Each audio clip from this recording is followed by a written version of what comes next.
Hey everyone, so today I'm going to be doing a Jane Walk tour of the historic River West neighborhood in Windsor. We got a big group today, so especially if you have any issues hearing, please come close. Just a couple of housekeeping notes.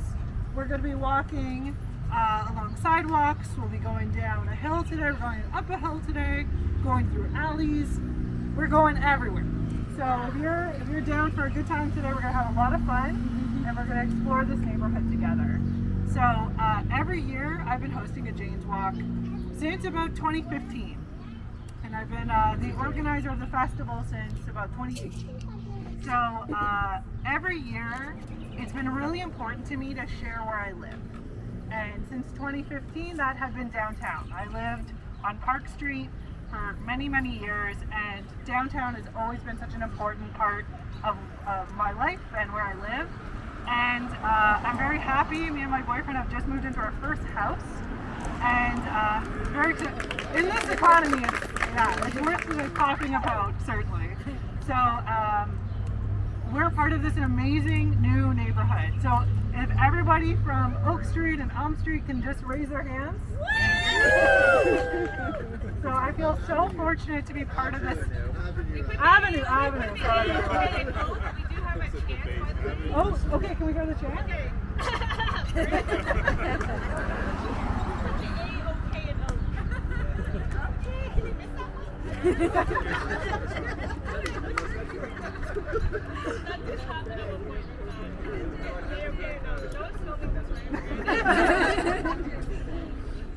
So this is a pretty special and really cool neighborhood, and today we're going to talk about how it kind of came to be.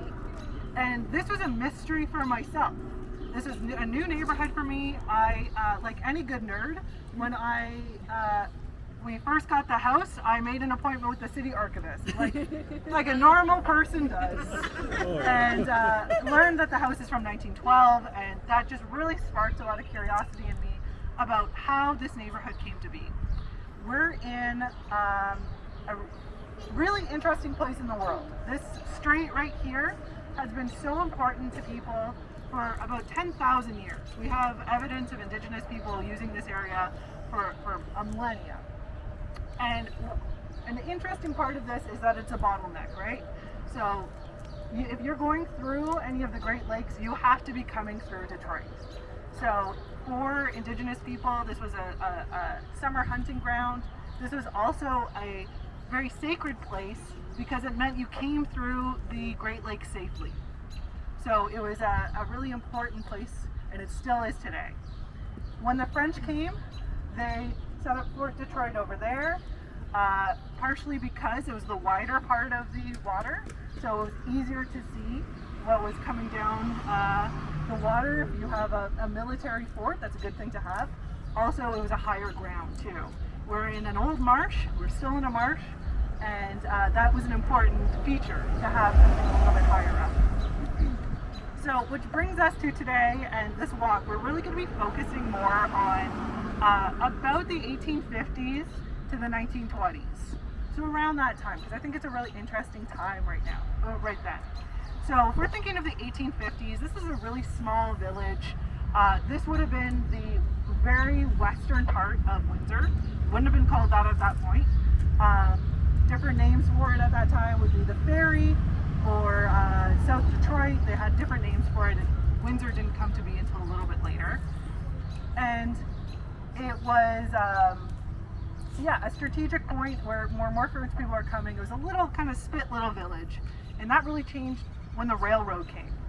Because now, instead of being landlocked with the winter, when the water would freeze over and you'd really be stuck here in the 1850s, now with the railroad coming in, this is opening this huge world of economy, of tourism, of people coming through to get to Detroit and opening up this whole world. So one of the interesting features is that a big company started right in this area. Does anyone know what the big iconic Windsor company would be? Salt. That's right, Windsor Salt. This is exactly where we are, is the original Windsor Salt, because CP Rail was also coming down and coming to the slip docks right in front of us at the water, and they were bringing in a lot of import, but now you have this problem of all these empty cars. What were you going to do after you've imported everything to the States? Well, we got to import something out. Salt, right under us for us to get. So in the 1890s, 2 CP employees started Windsor Salt as a way to utilize those empty cars and export out. That's correct. So it would be called a salt well. So a little bit less than a mine, but this has actually caused a lot of problems today because we have sinkholes in this area due to the mining in the 1890s as well. We have an issue where it's not incredibly structural. Yes. Okay, I worked here at Channel 9 for not long enough. And you see that fence over there? Suddenly there was a big sinkhole just beyond the flags. It just suddenly sank. And so they don't want people hanging out on the front lawn because they're afraid that another sinkhole will drag them down. I think we'll be okay today, guys. We'll keep it moving. So, anyway. Yes, exactly. Well, thank you for finishing my thought for me. Basically, that's why it's there. That's why the fence is there, to keep people off the front lawn. And also That's right. part of the reason is that's why there's a train line there, because it was actually a water. They put water down, Right, exactly. and brought the salty water out, and then. Thank you for finishing my thoughts. I've got more thoughts. And so you're welcome. Next year you can do a whole Jane. I'm trying, except you're talking over me. Well, because she's giving the tour. Malcolm, let her do her presentation. Thank you. Let her do her presentation. Thank you. So they had to move the salt mine from here to where it is now. That's right. I was trying to get there, but it was hard to get there because. Okay, great. Thank you. Well, that's it. Fine. Yes, exactly. So it's this is a big part of Windsor history. It's still a part of Windsor's history. As we're seeing that Windsor salt is still in the news, it's still an important part of our economy. So we're going to start heading down. Our next stop is going to be at the 313 convenience store. So let's head on down there and just make sure you watch the road and any pedestrians. You're not driving manually, So the building ahead of us with the beautiful arches is called the Devonshire Retirement Residence. It was built in 1971 by one of Windsor's foremost developers, Tony Rea. And it houses about 212 senior residents. Tony Rea also owned this building for a number of years. The CBC radio building ahead of us was sold to London-based Plainland Developments in 2014 for $1.425 million. And one of the terms of the agreement was that CBC Radio would continue to lease that building for another 10 years. So that lease should expire in 2024, so CBC Radio will be out of there sometime next year. A couple years ago, it was in the Windsor Star that Claymore Developments was applying for rezoning of the property so they could build 5 16-story residential condominiums on that site. You can still Google all this information. It's still on the internet. What that guy said about the danger of sinkholes today on the front lawn of the CIBC building doesn't make any sense, because if there was a safety concern, the building department would require that to be remediated, so they would have to fill that in. Anyway, Crawford is one of the better development areas in downtown, and it'll only get better as more developments occur on this street. Just a block from here, at the corner of Wyandotte and Crawford Avenue, is the West Bridge, which was a 147-unit apartment building that cost $43 million to build, and it was completed just a couple years ago. Rents there start at $1,600 for a one-bedroom, and if you look behind it, you'll see a parking lot that's almost completely filled with newer cars. That should tell you something about the type of neighborhood this is. Now ahead of us, across the street to the right, is the former Grace Hospital site, which is a 6-acre site that looks like a park now. But Fairmount Properties has recently been approved to build a $100 million global village there. That entails mixed housing. They've already signed a deal with the University of Windsor and St. Clair College to build a 500-unit student residence there. You're going to have market rent apartments there as well, along with retail on the main floor. There will also be a medical center as well as another grocery store there. So let's get back to our Jane Walk host.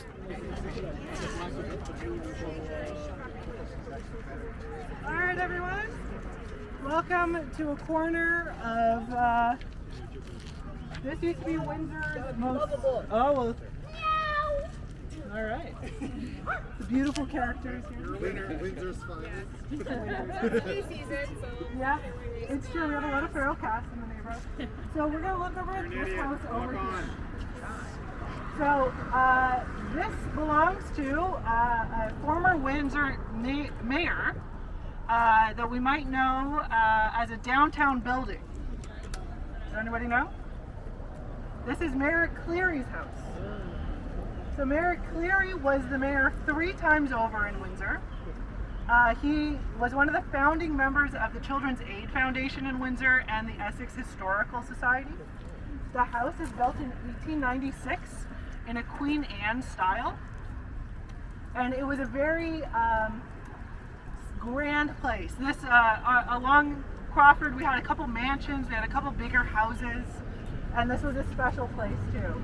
So in the newspaper you would see articles saying, oh, we had a grand ice cream party in the turn of the century here. It would have been a pretty cool thing when no one actually had freezers to go to an ice cream party. Well, of course it's ice cream, so it has to be cool. Exactly. And then across the road, we don't have anything. It used to be, as you all know, Grace Hospital, which was built in 1920 and torn down in 2014. I was on the bus when I saw it catch fire. So I really hope, and I think everybody here hopes, that this is something that will get developed. I've heard good things, that it could be a commercial residential spot, you know, when we're talking about new housing. And I think this is such a wonderful opportunity for good infill and for more building and more homes here. Currently it is doing not a whole lot of anything. The other interesting part with Grace being there is that in the 30s, this house no longer belonged to the Cleary family and instead was for a time a house for unwed mothers. So for women who were having babies and were not married, they were sent here for some time to give birth. And if you look at a lot of Windsor adoption websites, a lot of people will mention I was actually born through this facility, and people are trying to connect with their mothers through this organization. It ended up moving a little bit more down the street, and it was torn down when Grace was also torn down. All right, we're going to continue down to about Elm. Okay.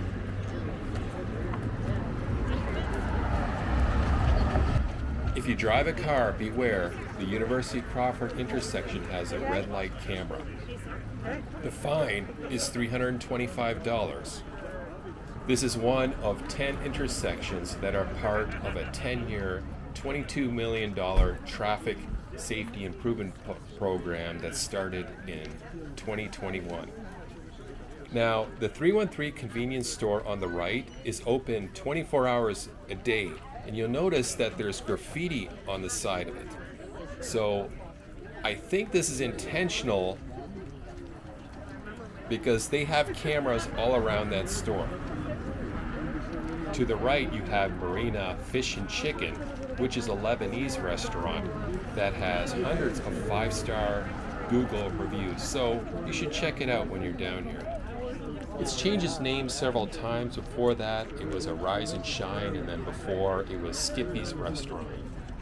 Coming up is the Shin Shin Szechuan and Pekin Cuisine restaurant, and they also have a lot of 5-star Google reviews.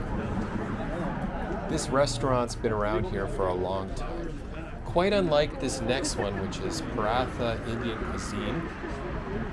It's had a number of names like Sushi Jade, All You Can Eat, Nasa, CQ Sushi, and Chubby Chicken, just to name several.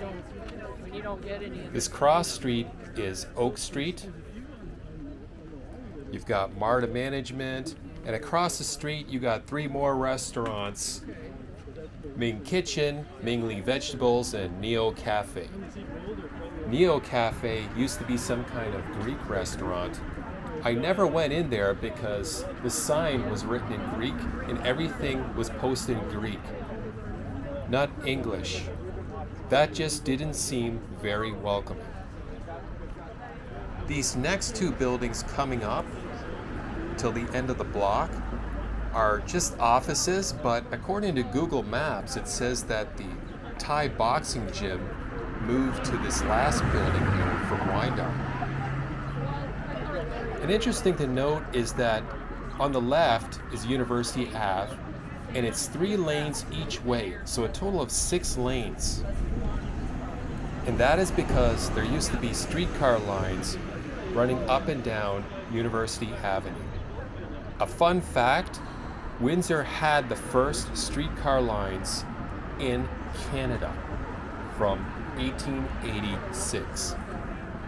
And today, all those streetcar lines in Windsor are all gone. So let's get back to our Jane Walk host, who's going to talk some more about the history of this area.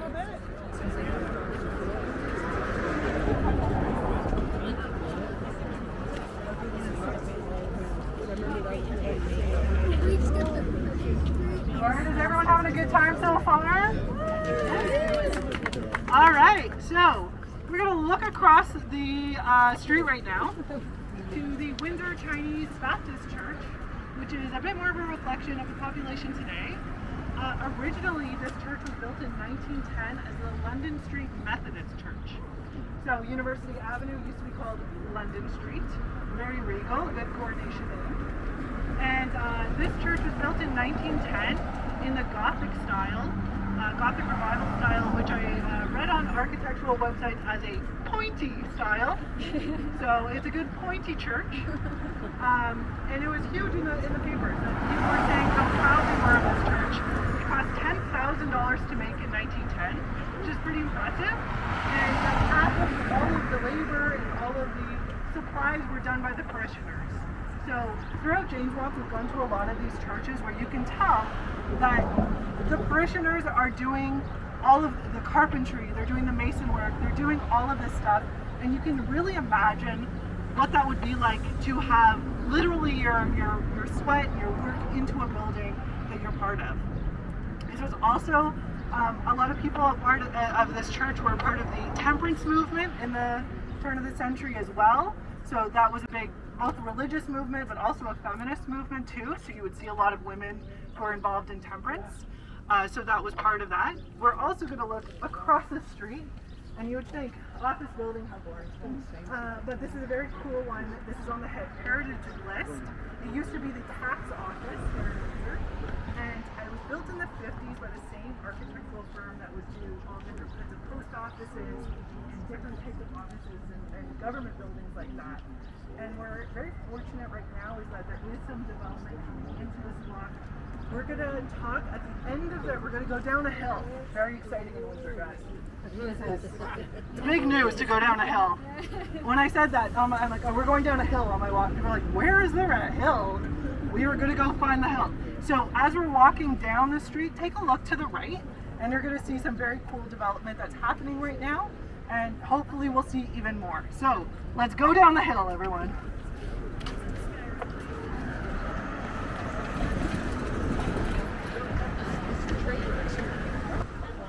Now, 1100 University Avenue West is currently leased to Assisted Living of Southwestern Ontario.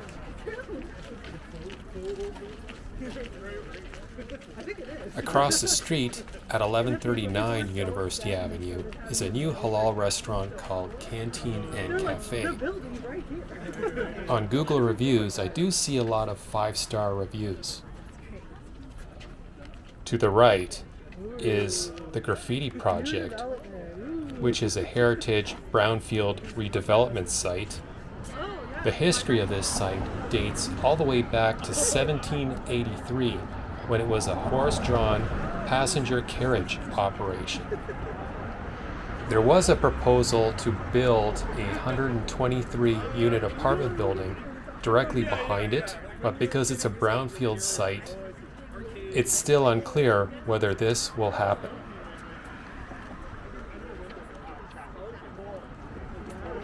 I'm not sure what's happening with the boarded up building across the street. Now, I'm curious if any of my viewers have been to some of these restaurants I mentioned earlier, and if you have, please let me know what you thought of them in the comments below. Coming up is the entrance to Gateway Park.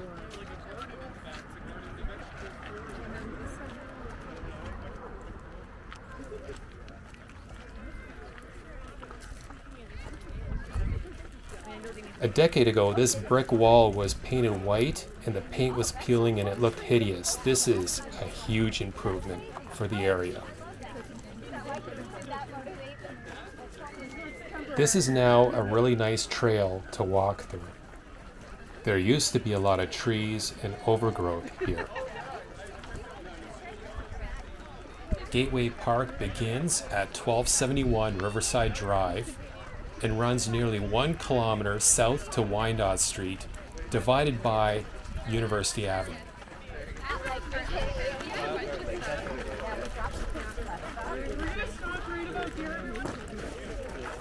We'll just wait for everybody to join us.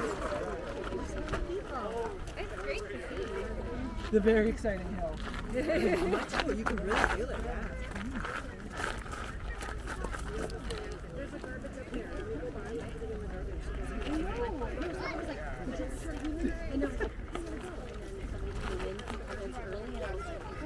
And I'm like, why now? Oh God, no. Oh yeah. Yeah.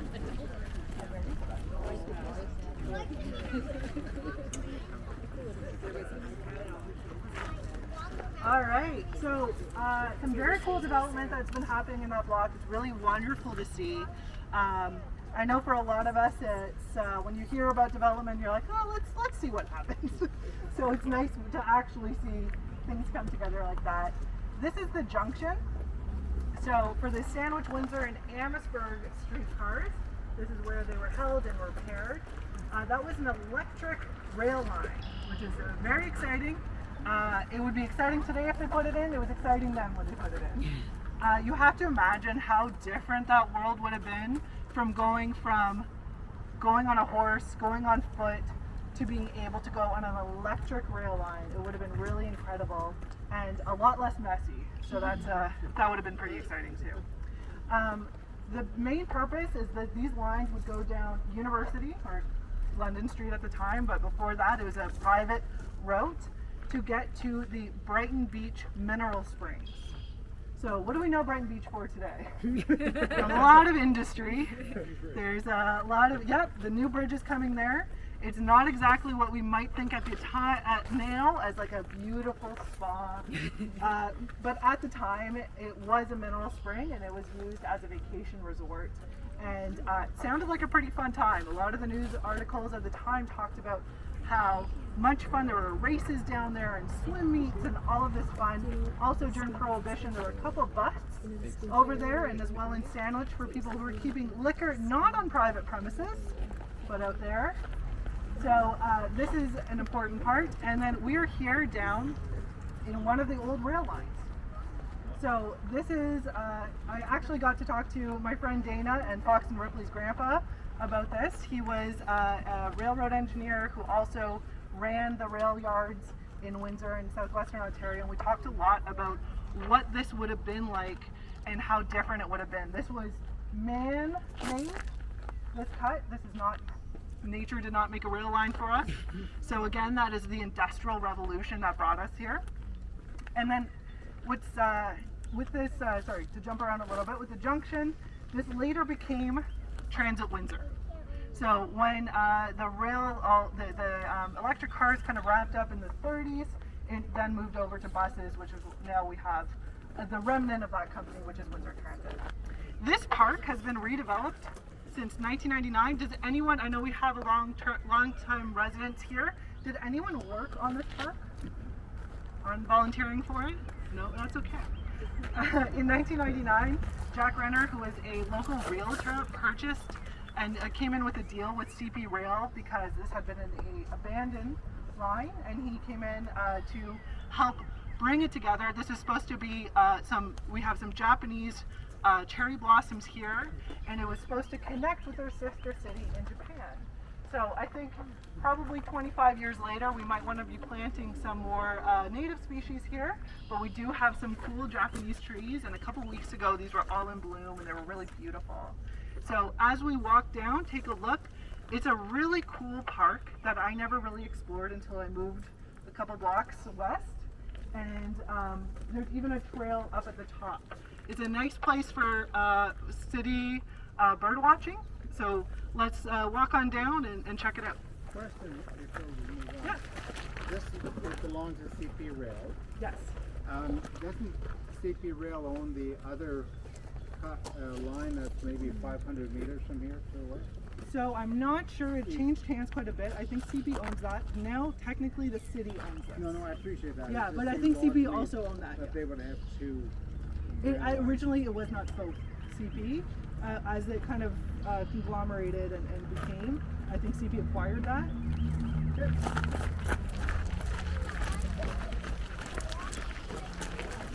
Have you been down here? No. Cool, eh? Now, this row of Japanese cherry blossoms was donated in 2002 by the Consulate General of Japan's Sakura Project as a symbol of international friendship. The fall of 2022 marked the 20th anniversary of the Sakura Project.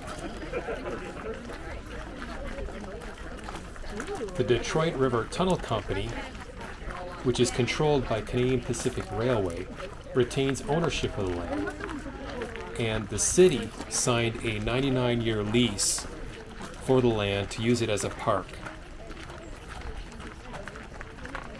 So under the terms of the agreement, the DRTC will pay $300,000 to help with maintenance, which includes a one-time payment of $100,000 plus $20,000 a year for the next 10 years, and the city has committed $700,000 to revitalize the park. What's really cool about this park is when the trees are in full bloom and you descend down the trail into the park, the city just falls away.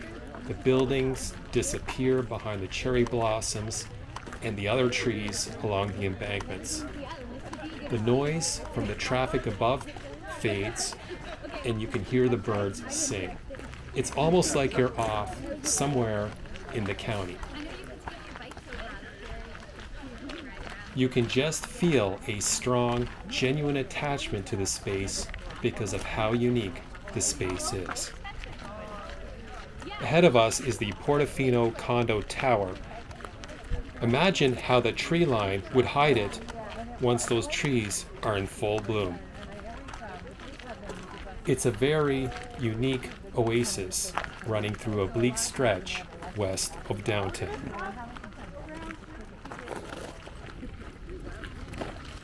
Actually, let's go down a little bit further.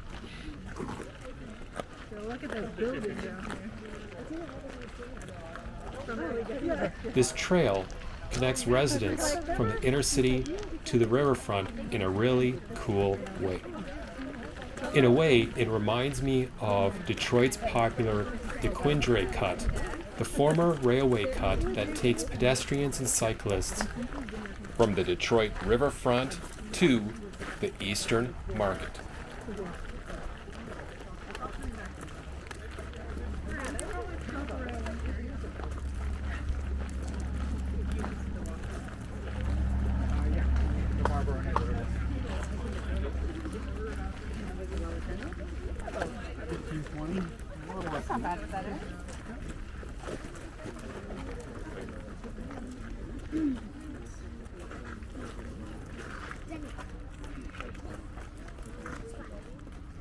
All right.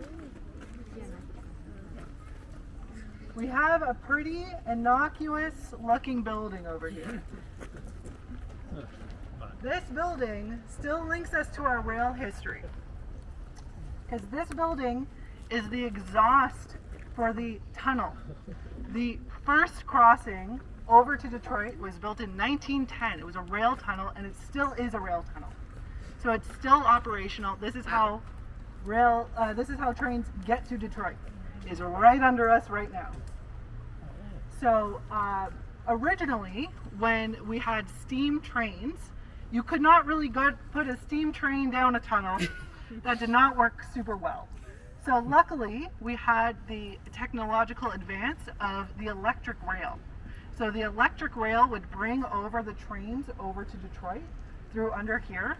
Also, different train cars would be brought over the river through barges and different ways of that.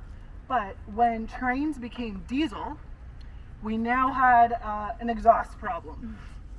So this building is still functional. When a train goes by under here, you will actually hear it from there. You can actually see some of the exhaust. This is a functional building, which is, I had no idea. It's really cool. Also, not encouraging anyone to break into anywhere, but there is a stairwell that goes under to the tunnel from that building. So when I spoke to Mr. Roberts about it, he mentioned that every so often people used to try to go under through the tunnel. I'm sure everybody has some sort of folkloric story of my friend's friend who made it across, but it was exceptionally dangerous. For one, there was trains coming. Number two, even if you got to the side of the train, the suction of the train would take you under. So it was incredibly dangerous down there. Also, there's not really oxygen pumped down there either. So the big change, and this is again, if you have your Windsor bingo card of big things that changed Windsor, is 9/11. 9/11 totally changed the security of the rail tunnel, because suddenly they're like, oh no, this is a problem that people can get to and from. So they changed a lot of the security around the tunnel. So now there's actually on Walker Road, before trains go down into the tunnel, there's an x-ray that will x-ray all of the cars to see if there's a human shape in any of them. And it's important to make sure. And then also way, way, way more sensors than there used to be for people to be able to get under there.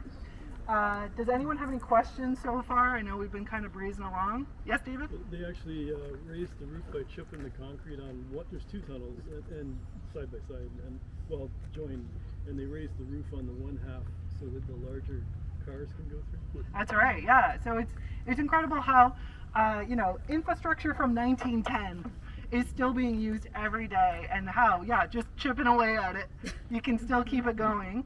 And still today, rail is exceptionally important into Windsor and our economy, linking us with other places around the world. So this is not too different. And an interesting fact, sometimes trains can be up to 10 miles long, which is just kind of incredible to think about. There is a size restriction to come into Windsor because they don't want to block multiple streets at a time. So there is some restriction when it comes to that. All right, we're going to go up the hill. There's two ways to get there. You have the option of both. You can take the stairs over there, but please be careful, or you can join me. We're going to go around up the hill, and we will meet right in front of that apartment building.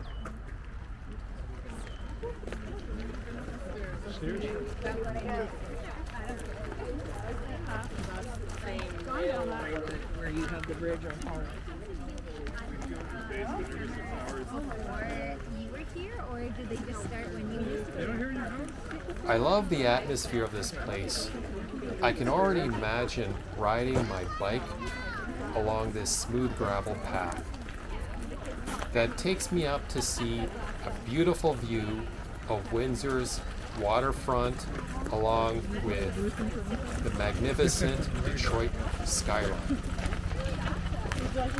Okay, we're going to be very careful crossing over Riverside. Now, if you continue up this trail, and cross Riverside Drive, it will take you to the heart of the Odette Sculpture Park. The Odette Sculpture Park is an outdoor art gallery that showcases 35 large-scale contemporary outdoor sculptures by world-renowned artists including Elizabeth Frink, Gerald Gladstone, and Sorel Etron. There's also a free art cart tour from May till September that gives you a guided tour in a golf cart of this 5-kilometer open art gallery. The golf cart can hold 5 people, and the tours are run on a first-come, first-served basis.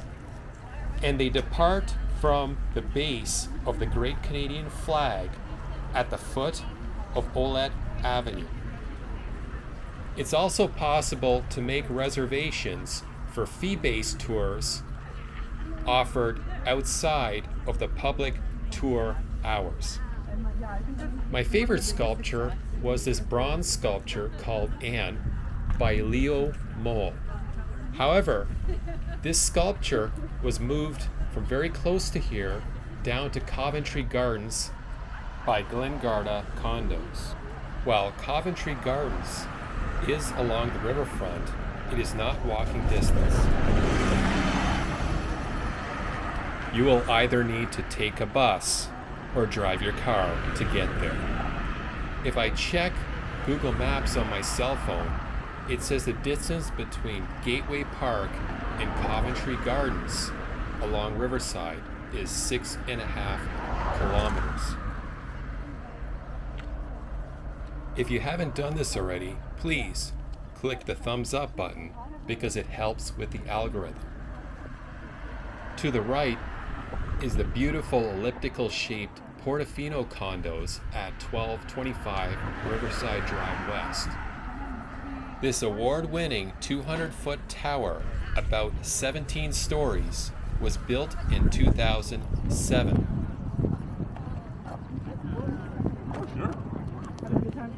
Yeah, we've been looking forward to this. I don't know if you knew that Jack Renner lived right there. This goes back onto the park. Another investment. Yeah. Big, exactly. He sold us a house. Actually, that's how we found out. All right, gang, we're gonna go a little off-road. Okay, so follow me. Walk to the curve, so follow me. We're gonna go. I can just imagine how it must feel breathtaking living in this beautiful glass building with floor-to-ceiling windows overlooking the Detroit River and the amazing Detroit skyline. And now we're going to walk through the car tunnel. The lobby through that window looks so amazing.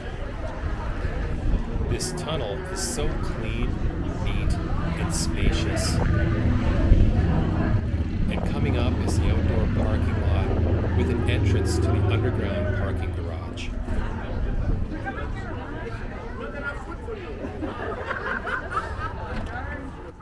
Sounds like you have some very friendly neighbors.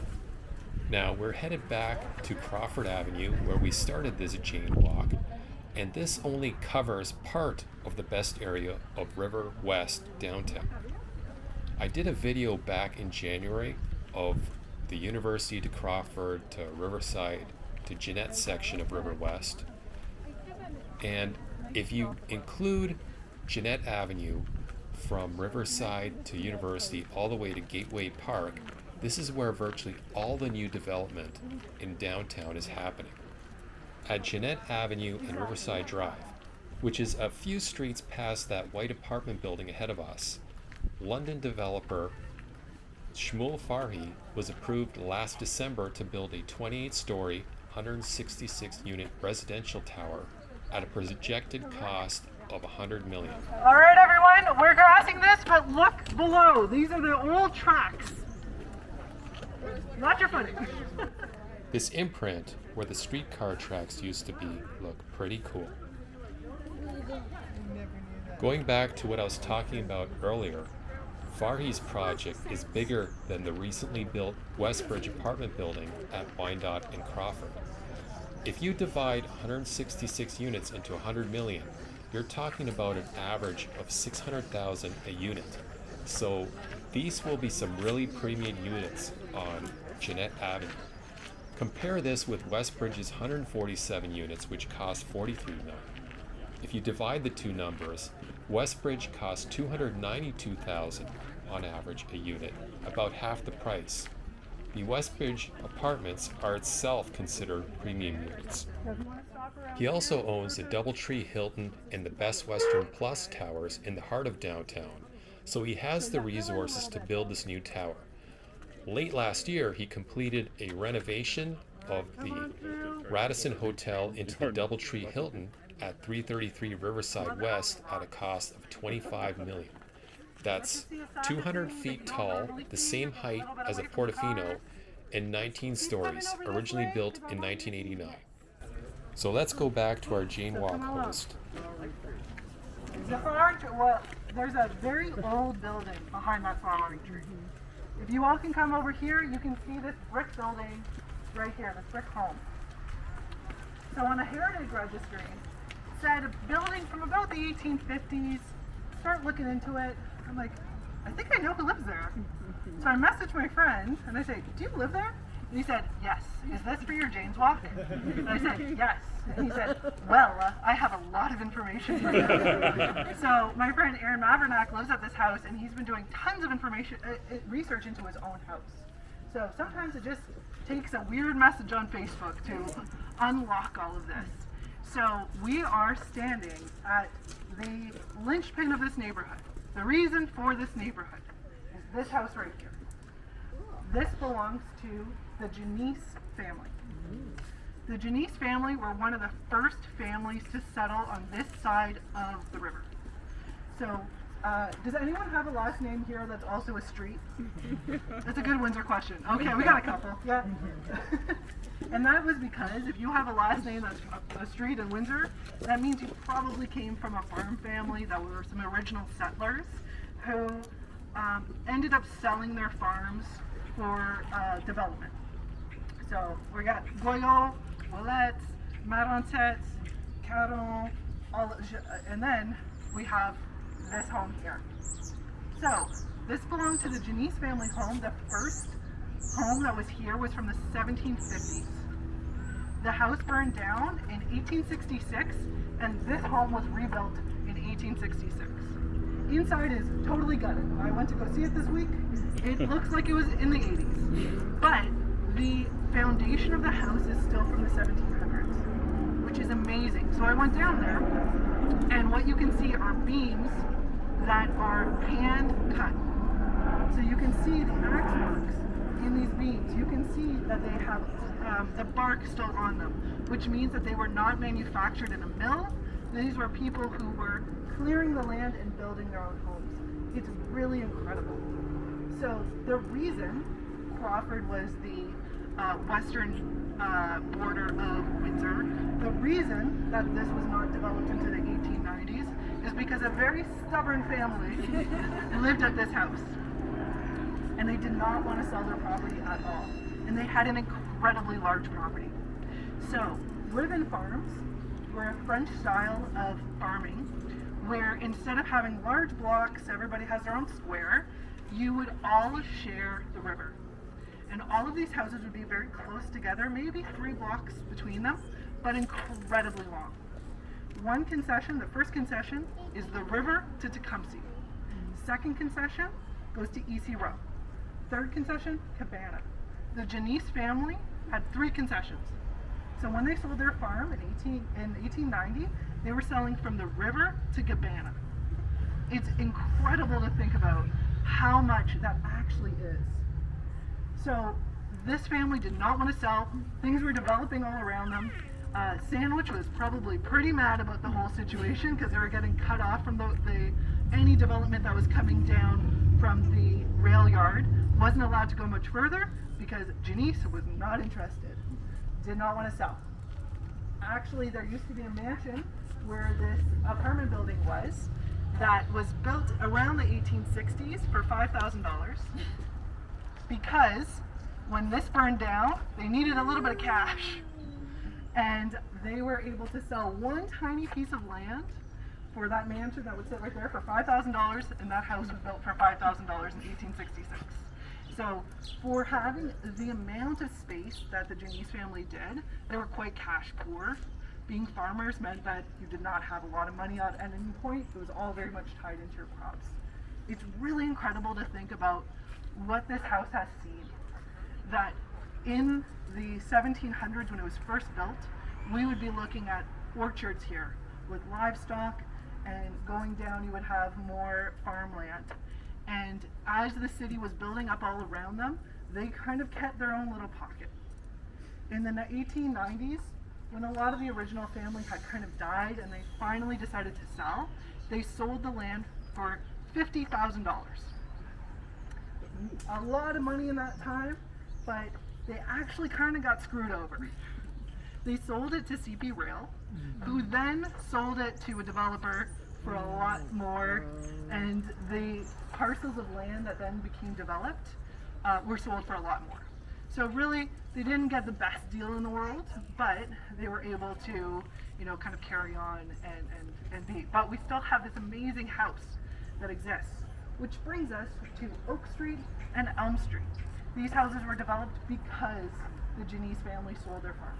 You say Janice, is that Jeunesse? No, Jeunesse. Avec an A. So the Janice family, they were, and of course this is the Windsor pronunciation of anything, Jeunesse, that they then were selling off these parcels. So Elm was developed first, so some of the homes are a little bit older than Oak, and really it was the first suburb. It was a cool suburb where they were selling lots to Detroiters to say, come on over to these beautiful built-to-suite lots. We're going to have anything you want, the most modern furnishing, and you have to imagine, these are people who probably, when they were growing up, did not have running water in their homes, did not have electricity, did not have much, and now you're going to be coming onto beautiful Oak Street. Shout out to Oak Street, everyone.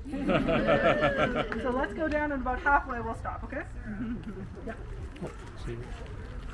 So the ribbons were about from that cut to that cut. So no, not even Crawford. So Crawford to a little bit past that cut. So maybe 2 blocks, 3 blocks.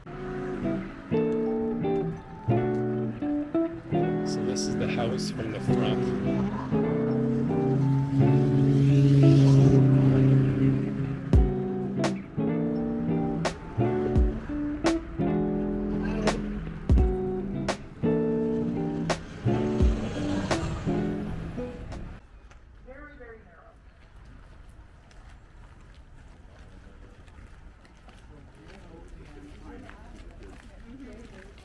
This white 11-story apartment building that's coming up is called Cherniack Manor.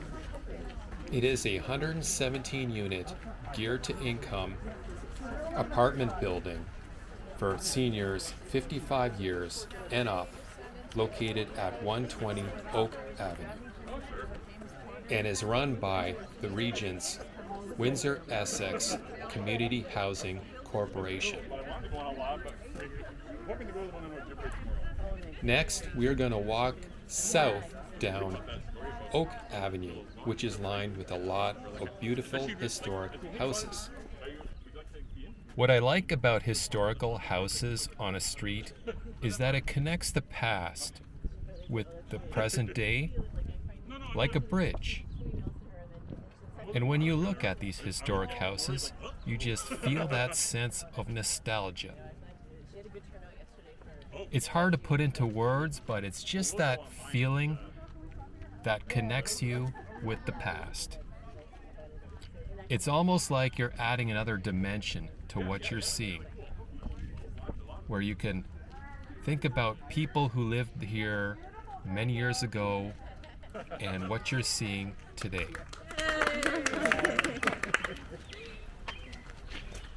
So, you are a Detroiter, you're well-to-do, it's the early turn of the century, you're feeling good, you got a little bit of money.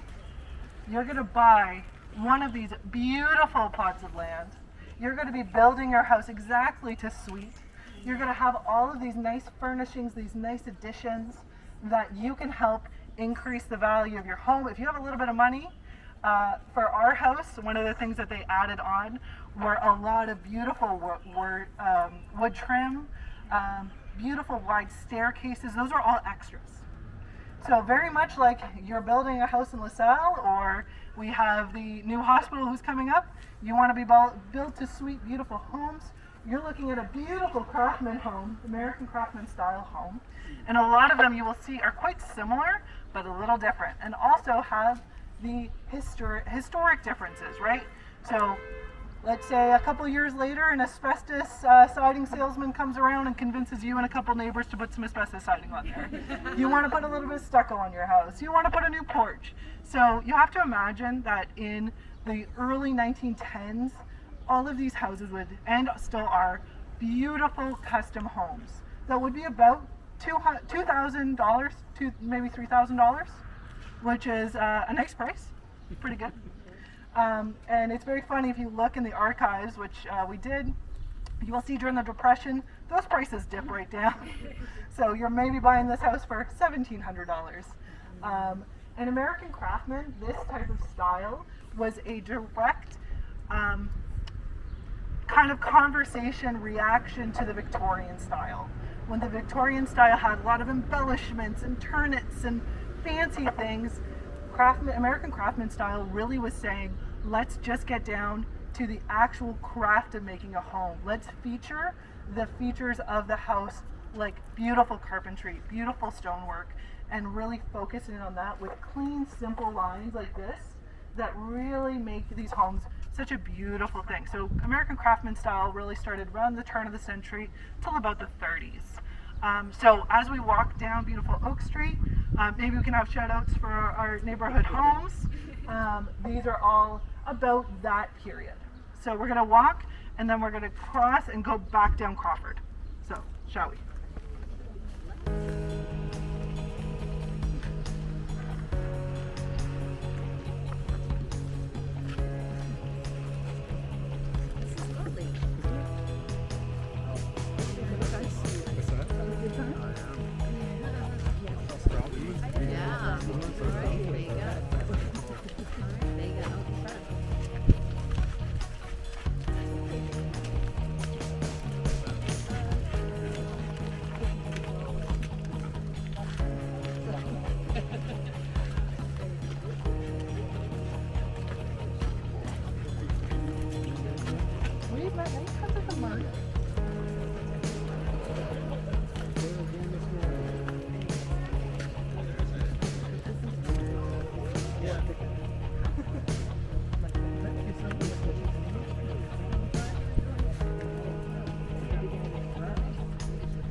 It's good for long term. Long term. Kind of burn out the bridges.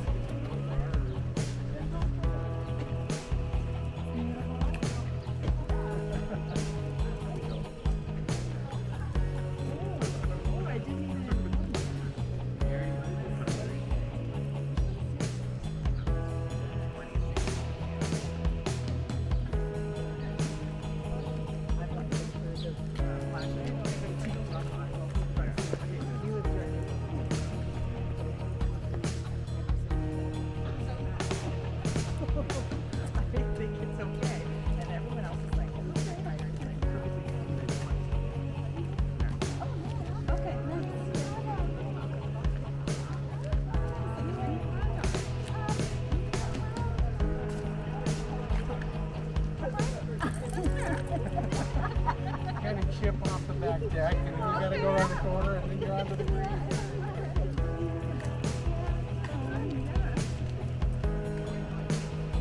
Gotta go around the pool, and then water source. Yeah. No waterproof.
actually got my dates wrong.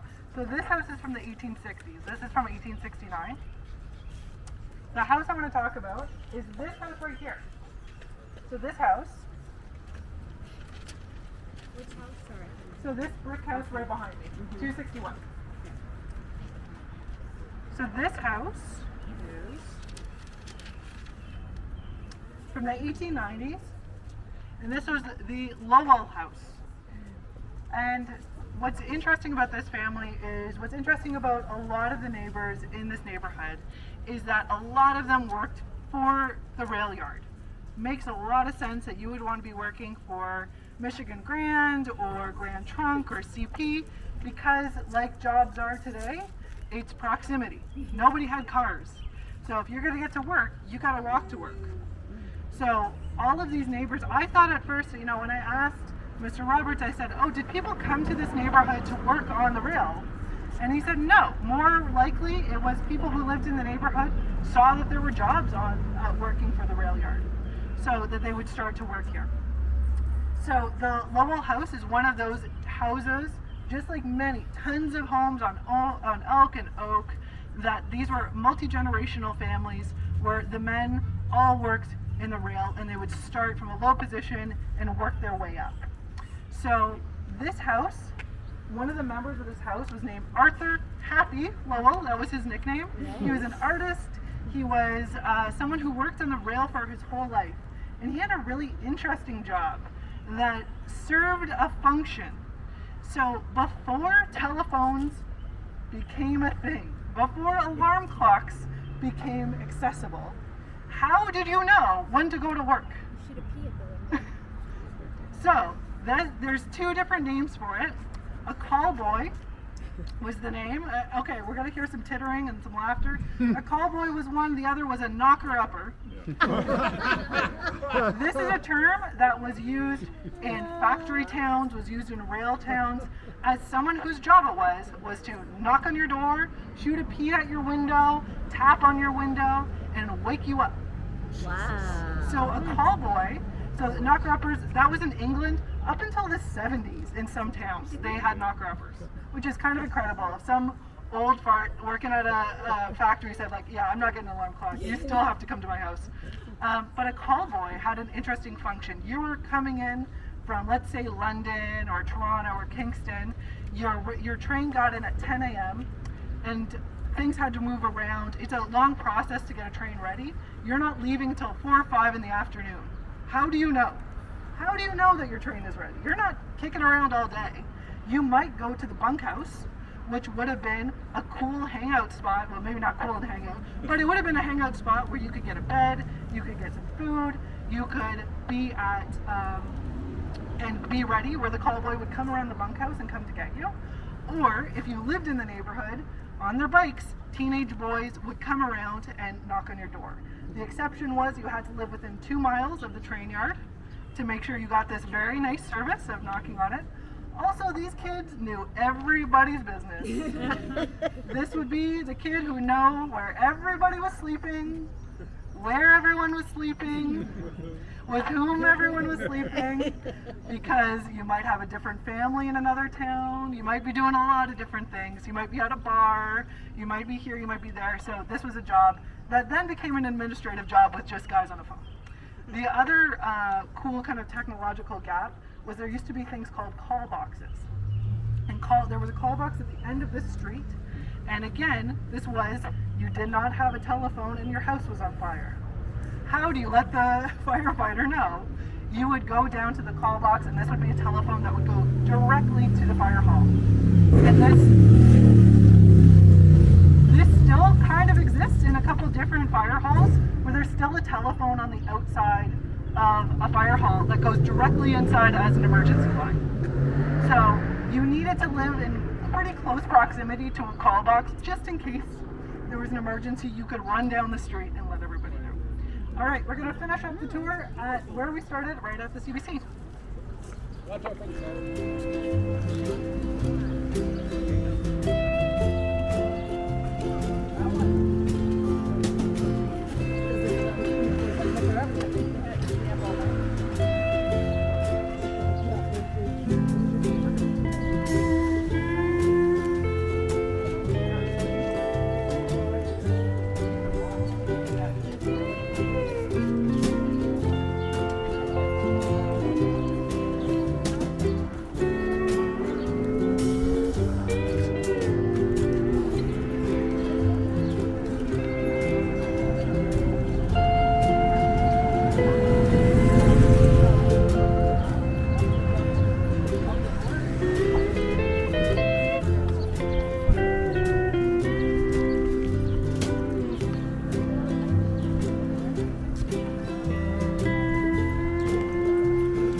Alright, everyone.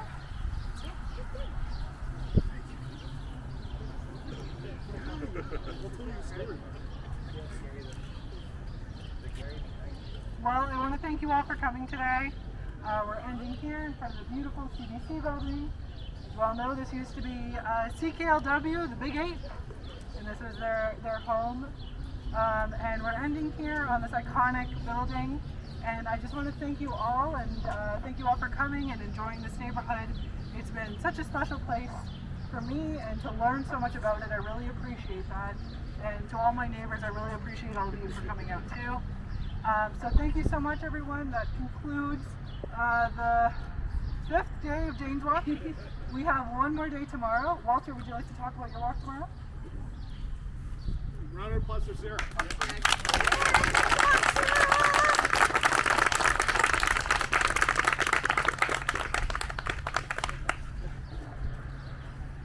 Hello. Hi everybody. My name is Walter. I'm going to be doing the Black Oak Heritage Park tour tomorrow. It's the town of Ojibwe 1. From 1913 to 1966, that's when the municipality existed. And it's really when the United States Steel Corporation came in and wanted to create a steel town in what we know today as beloved, the future Ojibwe National Urban Park. Prior to that, I would recommend checking out Michael Evans' one on Oakwood Subdivision. Oakwood Park, yeah. Yeah, Oakwood Park, yeah. And then Healthy Headwaters and the Friends of Ojibwe Prairie, the one after. All available at Windsor's JanesWalk.ca. Thank you, everyone. Yeah, check out our website, sign up for our newsletter, and yeah, thank you all so much for enjoying this neighborhood, and we hope to see you again. Thank you. Thank you. So that concludes a Jane Walk of the River West area in Windsor, Ontario. So if you like this trip, please click like and subscribe, and I'll see you in the next video.